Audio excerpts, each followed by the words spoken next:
Bonjour à tous et bienvenue dans cette nouvelle vidéo des collectors. Avant de commencer, j'aimerais remercier tous les gens qui ont regardé ma dernière vidéo. Je m'attendais pas à ce qu'il y ait autant de monde qui la voit. L'algorithme YouTube a bien marché pour le coup cette fois. Et vous êtes plus de 250 nouveaux abonnés en une seule vidéo. On a passé la barre des 500, donc merci beaucoup. Je crois qu'on est arrivé à plus de 7000 vues. C'est n'importe quoi, on est à 10 fois plus que d'habitude, mais bon. Merci beaucoup à toutes les personnes qui ont commenté un petit peu, qui ont discuté avec moi. On a pu faire des échanges, c'était très très cool. Donc n'hésitez pas à aller faire un petit tour dans les commentaires de la vidéo d'avant. Vous allez apprendre plein de choses. Pour cette nouvelle vidéo, j'avais envie de changer un petit peu.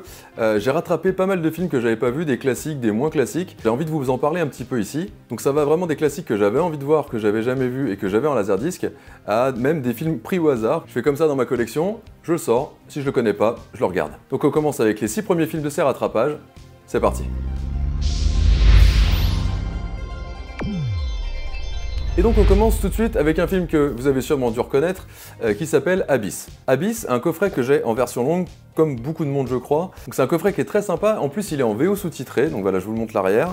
Donc la version longue, coffret collector, format cinéma, tout ça, avec donc comme ils disent 27 minutes inédites, donc vraiment une belle version d'Abyss je pense. Donc ça se présente comme ça, un tout petit coffret tout fin. Donc à l'intérieur évidemment on a les disques, donc là il y en a un qui tourne déjà, un deuxième, et enfin un petit fascicule de quelques pages, que je vais vous montrer tout de suite. Voilà.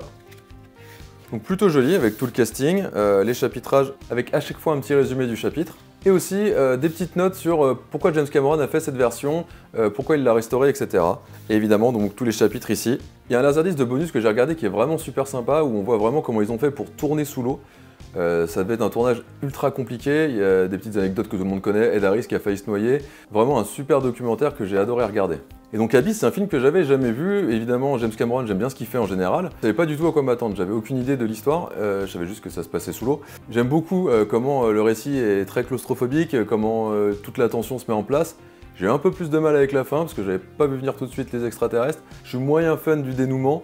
Par contre, tout le développement de l'histoire, toute la tension qui est mise en place entre les personnages, etc., ça a vraiment été une belle découverte. Sachant que c'est un film qui est sorti quand même en 1989, je trouve que les effets spéciaux n'ont pas trop vieilli parce qu'il y a beaucoup de choses qui ont été tournées en pratique. Donc si vous l'avez pas vu, je vous le conseille. Je pense que la majorité des gens l'ont vu, mais on sait jamais. Et on continue avec Last Man Standing, un film que je connaissais pas du tout et que vous pouvez aller voir dans ma vidéo sur les DTS que je venais d'avoir. Et entre temps, je l'ai regardé. Last Man Standing, c'est un film de Walter Hill qui est sorti en 1996. Avec un Bruce Willis dans une espèce de western un peu moderne. En fait, c'est l'histoire d'un mercenaire qui arrive dans une ville contrôlée par des gangs en fait, et il va essayer de régler un peu les problèmes, comme un peu les mercenaires du western qui arrivaient et qui devaient dealer avec le shérif. Ce film, c'est un remake non officiel, un peu de Yojimbo, qui est un film japonais, qui avait ensuite inspiré pour une poignée de dollars. Donc vraiment, il y a ce côté western qui est très très présent, même si ça se passe à une époque un peu plus récente. Donc le laserdisc se présente comme ça, donc une belle jaquette. A noter du coup que c'est la version DTS américaine, donc en VO avec les closed captions en anglais. Le son est incroyable, les scènes de gunfight sont folles. Vraiment le son il est hyper immersif et ça j'ai adoré. Après le film en lui-même, je dirais que c'est du Bruce Willis, c'est-à-dire qu'il est là, il fait la tronche un peu tout le temps comme d'habitude, il défouraille des méchants. C'est plutôt cool à regarder, après j'ai pas non plus adoré. Et en tout cas la lumière était très jolie, j'aime bien comment toute la photographie a été travaillée. Mais en dehors de ça, le scénario est assez convenu. Au final ça reste un film cool à regarder, mais c'est pas non plus mon coup de cœur. À l'arrière de la jaquette, on peut voir quelques petites photos sympas. Voilà, donc il a les closed captions évidemment. Voilà, donc je sais même plus dans quelles années ça se passe, je crois que c'est les années 20 ou 30. Hein. Mais en tout cas, ouais, plutôt sympa en termes de costumes, de décors et de photographie. Mais comme je vous disais, le scénario c'était pas trop mon truc, donc du coup j'ai moyennement accroché. Mais ça reste quand même un bon film et je pense que pour les amateurs du genre, ça doit être quelque chose de très cool à regarder. On passe maintenant à Fair Game, un film qui a été réalisé par Andrew Sipes en 1995, dans lequel on retrouve William Baldwin et Cindy Crawford. Bon, la jaquette dit déjà pas mal sur le film, je trouve, avec c'est un flic marginal à lancer trop, ils sont la cible de la mafia russe. On est sur un film d'action assez basique des années 90, avec un héros un peu rigolo qui fait des blagues tout le temps, qui fait un peu le foufou, qui saute partout, qui détruit tout ce qui bouge, qui va essayer de draguer la fille et qui va y arriver évidemment. Des grosses explosions, tout ça étant un peu cliché. Donc à l'arrière on retrouve les chapitres, le casting, quelques photos, une version assez simple en VF. D'ailleurs la VF, faut qu'on en parle. Tous les personnages qui ont une origine étrangère ont tous l'accent qui va avec, mais ultra forcé. Le russe, l'italien, ils ont tous un accent super fort. Bon, c'est un peu rigolo, mais c'est vrai que ça donne un côté un petit peu ridicule. Et en plus, on a aussi William Baldwin qui en fait des caisses en termes de scènes d'action. Il va faire des bullet time en sautant au ralenti, en tirant, en tombant dans l'eau.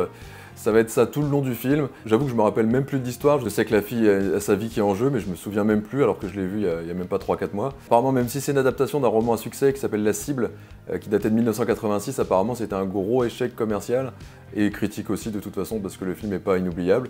Moi je vous conseille de le regarder si vous avez rien à regarder et que vous voulez rigoler un petit peu. Voilà, fair game, c'est cool. Et on continue avec les films un peu marrants, mais là, carrément what the fuck, Congo. Alors je sais pas s'il y en a qui connaissent ce film, moi j'en avais entendu parler comme ça, mais j'étais persuadé que c'était un film un peu comme, je sais plus, un autre film avec un gorille et une fille, mon copain je sais pas quoi. J'étais persuadé que c'était un film comme ça, un peu pour les enfants. Et en fait, pas du tout. Alors Congo, c'est un film qui est réalisé par Frank Marshall et qui est sorti aussi en 1995.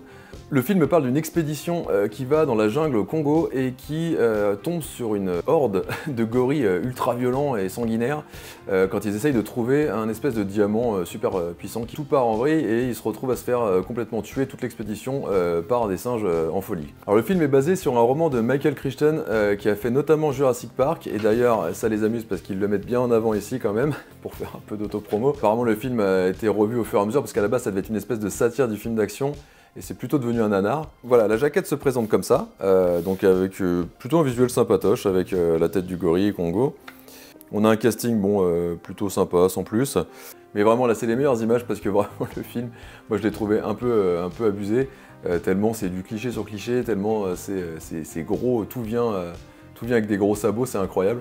Le petit point fort du film, le costume du gorille qui est en captivité avec les personnages principaux, qui a été fait un peu avec de l'animatronique, donc c'est un personnage qui est quand même dans un costume, mais il y a les mouvements des yeux, de la bouche et tout, qui sont pilotés par une télécommande, par un opérateur à côté. C'est vrai qu'il rend plutôt pas mal, sauf qu'ils lui font faire n'importe quoi. Moi ce que j'avais noté, c'est que dans les 20 premières minutes, le singe, on le voit fumer un cigare et boire un martini, quoi. Donc bon, voilà, moi ça m'a un peu sorti du délire, même si au final c'est vrai qu'on s'ennuie pas parce qu'il se passe toujours un truc un peu débile. Mais voilà, donc pour moi c'est clairement pas un grand film et pourtant ça a été un succès commercial malgré toutes les mauvaises critiques. Donc moi je vous conseille plutôt de regarder ça avec des copains pour rigoler en fin de soirée, sinon je ferai pas trop d'avis à vous le conseiller. Le prochain film c'est un gros morceau pour moi parce que c'est un film que j'ai toujours voulu voir, c'est Backdraft. Alors ce film il est réalisé par Ron Howard et il est sorti en mai 1991 aux USA et vraiment c'est un film que j'ai toujours voulu voir parce que je me rappelle être parti aux États-Unis quand j'étais plus jeune et il y avait une attraction Backdraft au Universal Studios, je sais pas si ça existe encore là-bas, des flammes et tout et ça m'avait vraiment impressionné et je me demandais c'est quoi ce film et depuis ce jour j'ai toujours voulu le voir et je l'ai jamais fait. Maintenant l'erreur est réparée, je l'ai enfin vu et franchement c'est un super film, je trouve qu'il est, alors il est très années 90 mais en même temps, il est vraiment bien foutu, l'action est prenante, l'histoire est intéressante, les personnages sont bien développés. On raconte pas juste une histoire comme ça dans le vent. L'histoire de deux frères qui sont marqués par la mort de leur père, qui était pompier également. Et donc on va avoir tout un drama autour de ça, des conséquences, de pourquoi il y a eu cet incendie, pourquoi il est mort. Donc la jaquette est comme ça, elle est vraiment très belle je trouve. Donc Ron Howard qui fait des bons films comme des moins bons, mais plutôt sympa. L'arrière, il est comme ça, donc plutôt simple pour le coup, un petit résumé de l'histoire, les personnages principaux. Donc encore William Baldwin, mais là qui est vraiment très bien dans celui-ci. Kurt Russell incroyable, voilà, vraiment un très bon casting je trouve. Petit Donald Sutherland histoire de dire, et un petit Robert De Niro pas trop mal non plus. Petite surprise, c'est un double, donc du coup l'intérieur est comme ça. On a une belle photo ici des incendies et les chapitrages avec quelques petites photos sur les côtés, voilà. Ça reste assez sobre mais c'est efficace. A savoir que dans ce film, les scènes de feu ont été réalisées avec des vraies flammes, donc c'était assez périlleux sur le tournage. Tous les acteurs ont été formés par des pompiers professionnels pour être vraiment crédibles sur le plateau. La musique était magnifique parce que c'est Monsieur Hans Zimmer qui a vraiment bien bossé aussi je trouve les thèmes. Et le film a vraiment ce côté authentique parce qu'il était vraiment tourné à Chicago dans des vraies casernes de pompiers. Du coup il y a ce côté vraiment palpable qui fait pas studio du tout, c'est vraiment bien foutu. Et moi c'est vraiment un film qui m'a vraiment marqué.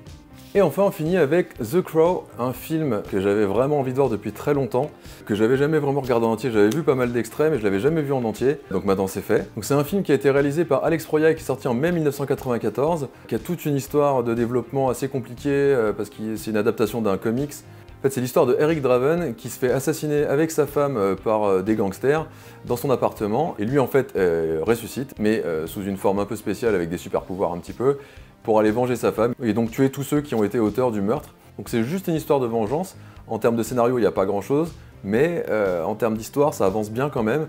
Esthétiquement, c'est incroyable. Il y a vraiment une patte très très marquée, très gothique, hein, ça tout le monde le sait, c'est très sombre, mais en même temps, il y a des belles lumières, les axes de caméra sont incroyables, il y a des mouvements de caméra vraiment très compliqués pour l'époque. Il y a vraiment un taf esthétique assez incroyable. Donc moi, je vous parle de la version japonaise, donc voilà la version japonaise avec le petit hobby sur le côté, donc qui est plutôt joli, qui est sobre, tout efficace. C'est pas la plus belle version, voilà, mais moi je l'ai pris en japonais parce que je la trouvais jolie. Donc c'est du CLV, il n'y a pas de sous-titres, et en même temps, bon, les dialogues c'est pas très compliqué. Je trouve qu'il y a un petit côté surjeu dans l'acting de Brandon Lee, et aussi des méchants, mais je sais pas comment dire, il a quand même une prestance, il a une classe, et juste quand il apparaît, il prend toute l'image, vraiment, il est très classe.